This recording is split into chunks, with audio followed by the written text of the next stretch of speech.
It was the handshake that wasn't. On Friday morning, Or Sasson had his first match in the Rio Olympics judo competition. His opponent was Egyptian Islam El Shahabi. Hi, I'm Ron Cantor from Tiferet Yeshua Congregation right here in Tel Aviv. Stick around till the end and I will tell you how to get my free ebook. And I also want to remind you that you can join me and my wife Ilana next April for the most memorable, life-changing tour of Israel. Just go to livingstonesisrael.com. What do we know about Islam El Shahabi? Well, we know he is a Muslim from Egypt. He's pretty good in judo, and that he would not shake the hand of Israeli Or Sasson after he soundly defeated him. This is just the latest in several snubs against the Israeli Olympic team. First, a Saudi Arabian female judoka forfeited her match in order to avoid going up against an evil Israeli. Then the Lebanese sailing team refused to ride in the same bus as the Israelis, which only underscores how they view us as less than human. They will sail in Rio's polluted Guanabara Bay with its floating garbage and body parts, I hear. It's so gross, in fact, that one German sailor contracted an antibiotic-resistant flesh-eating staph infection that chewed small craters into his leg after a test regatta in Rio last year. They'll go in that water, but they won't get in a bus with Jews. Getting back to Islam, the judoka, not the religion. The video's chilling as Sasson reaches out in an act of sportsmanship to shake hands. El Shahabi recoils as if a snake is about to bite him. In fact, the judge had to call him back to the center for the compulsory bow. Afterward, he was booed by the offended crowd out of the arena. Now, there are a few things to keep in mind here. Number one, the Olympics are apolitical. It's not the place for political statements. It's supposed to be about the sports and the sports alone. Number two, judo in particular has a reputation for mutual respect and honor.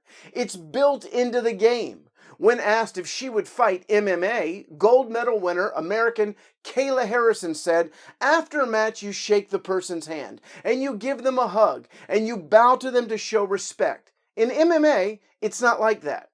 Number three, I am not sure we can place all the blame on El Shahabi. Islamists from Egypt were putting huge pressure on him via social media to withdraw from the competition completely. To his credit, though he lost, he competed. And let's keep in mind, somebody named him Islam, which leads me to believe that maybe he has some radicals in his own family that were pressuring him. However, after all the fireworks, El Shahabi finally spoke. Shaking the hand of your opponent is not an obligation written in the judo rules, he said. It happens between friends and he is not my friend. Well, being a judo aficionado and a user of Google, I can tell you that in every match this week, at least the ones that I saw, there was a handshake at its conclusion. He continued, I have no problem with the Jewish people or any other religion or different beliefs, but for personal reason, you can't ask me to shake the hand of anyone from this state, meaning Israel, especially in front of the whole world.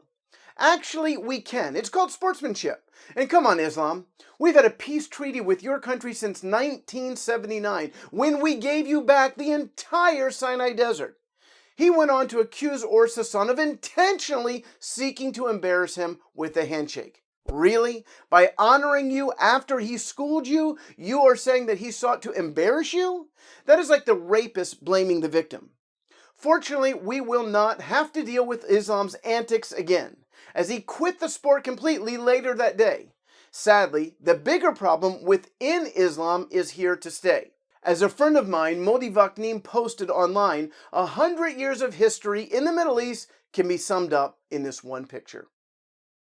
Bottom line, while relations between the governments of Israel and Egypt have never been better, the hardline element in Egypt is alive and well. What happened to Or Sasson? Well, after his first round match, he won the next two, getting into the semis. And by afternoon, this Israeli had won a bronze medal. I hope this video has been a blessing to you. To get my free ebook, The 15 Most Important Facts About the Israeli-Palestinian Conflict, just go to roncan.net/15facts and make sure that the F is capitalized. This video has been brought to you by our congregation, Tiferet Yeshua, right here in Tel Aviv. For more information, just go to reachtelaviv.org. And while you're there, consider making a generous donation so that we can continue to share the good news of Yeshua right here in our city and bring you more of these weekly videos. Now, don't forget to subscribe. Shalom from Tel Aviv.